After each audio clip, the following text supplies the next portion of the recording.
السلام علیکم ورحمۃ اللہ وبرکاتہ۔ دوستو، میں نفیس اکبر قاسمی۔ اسلام میں ایک نیا فتنہ کا آغاز ہونے جا رہا ہے۔ کیا ہے وہ فتنہ؟ ویڈیو شروع کرنے سے پہلے آپ سے گزارش ہے کہ اگر آپ ہمارے چینل میں پہلی بار ہیں تو چینل کو ضرور سبسکرائب کریں۔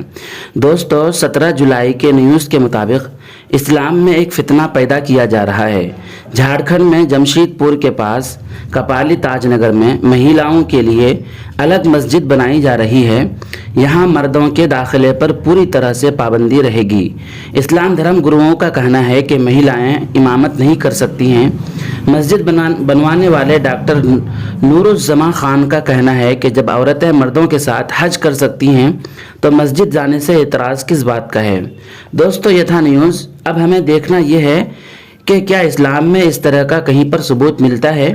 کیا زمانے نبوی اور دور صحابہ میں عورتوں کی الگ مسجد بنائی گئی ہے؟ تو تحقیق کے مطابق نبی صلی اللہ علیہ وسلم کے زمانے اور دور صحابہ میں اس کا کہیں ثبوت نہیں ملتا ہے۔ البتہ 21ویں صدی میں بہت سے ممالک میں اسلام کے اندر لبرل تحریکوں کے حصے کے طور پر خواتین کی زیر قیادت یا صرف خواتین کے لیے بنائی گئی مسجدیں ملتی ہیں۔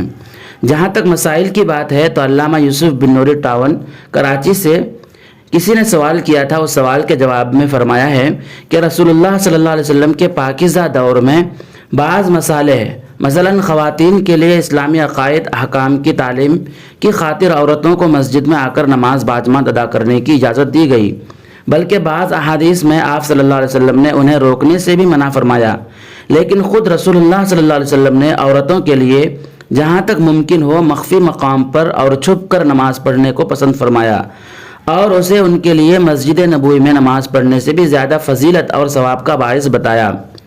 چنانچہ رسول اللہ صلی اللہ علیہ وسلم فرماتے ہیں کہ ایک خاتون کمرے میں نماز پڑھے یہ صحن کی نماز سے بہتر ہے، اور کمرے کے اندر چھوٹی کوٹری میں نماز پڑھے یہ کمرے کی نماز سے بہتر ہے۔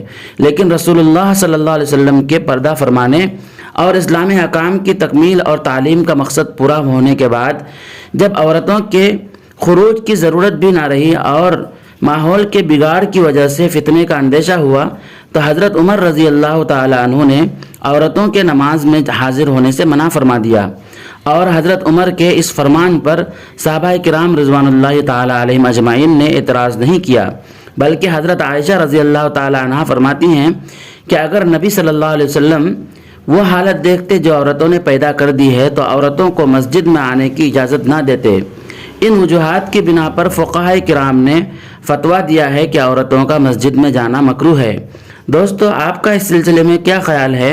ہمیں کمنٹ کر کے ضرور بتلائیں۔